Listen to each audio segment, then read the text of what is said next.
రద్దీ అండి మామూలుగా లేదు. ఎంతమంది జనం అంటే సుమారు ఒక 2-3 వేల మంది జనం ఉంటారేమో అనిపిస్తుంది. బైక్స్ అయితే ఎవరి బైక్ ఏది అనేది ఐడెంటిఫై చేయడానికి మినిమం 1 అవర్ పడుతుంది. అంతమంది జనం అసలు మామూలుగా లేదు.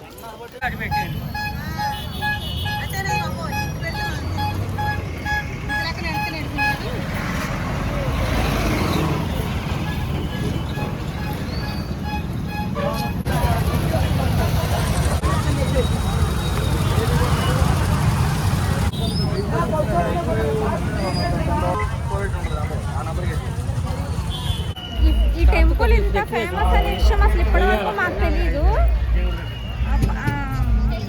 ప్రస్తుతానికి ఒక బస్ షెల్టర్ ఏర్పాటు చేశారు. ఒక తోట ఉంటే దాన్ని క్లీన్ చేసి bus shelter, bike parking, car parking అన్ని అరేంజ్ చేశారు.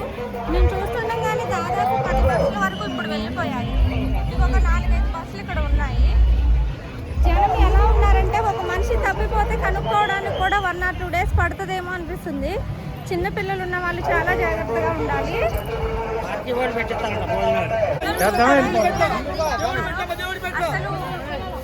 ప్రతిదీ ఇక్కడ అందుబాటులో ఉంది. ఏది కావాలన్నా దొరుకుతుంది.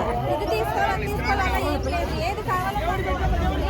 కానీ వెళ్ళి రావడం, దర్శనం చేసుకోవడం చాలా కష్టంగా ఉంది ఇంత జనంలో.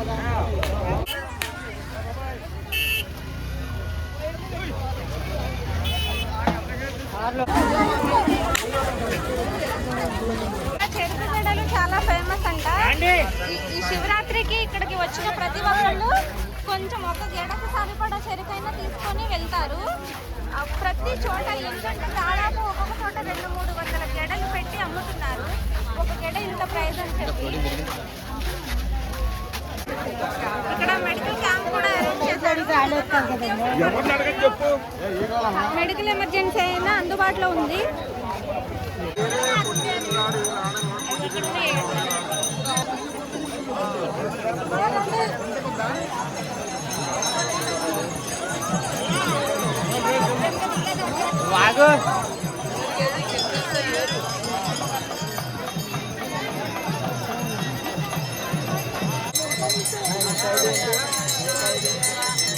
టెంపుల్ దగ్గరికి వచ్చేసాము. ఇదే అందరూ ఇక్కడ స్నానాలు చేసి దర్శనం చేసుకుంటారు.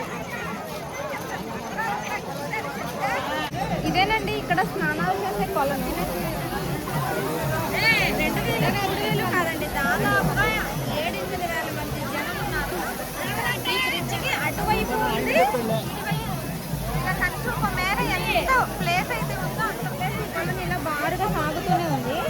వేలాది మంది బ్రాహ్మణులు ఇక్కడ పూజలు చేస్తున్నారు. చనిపోయిన వారికి సమర్పించేవన్నీ ఇక్కడ సమర్పిస్తున్నారు.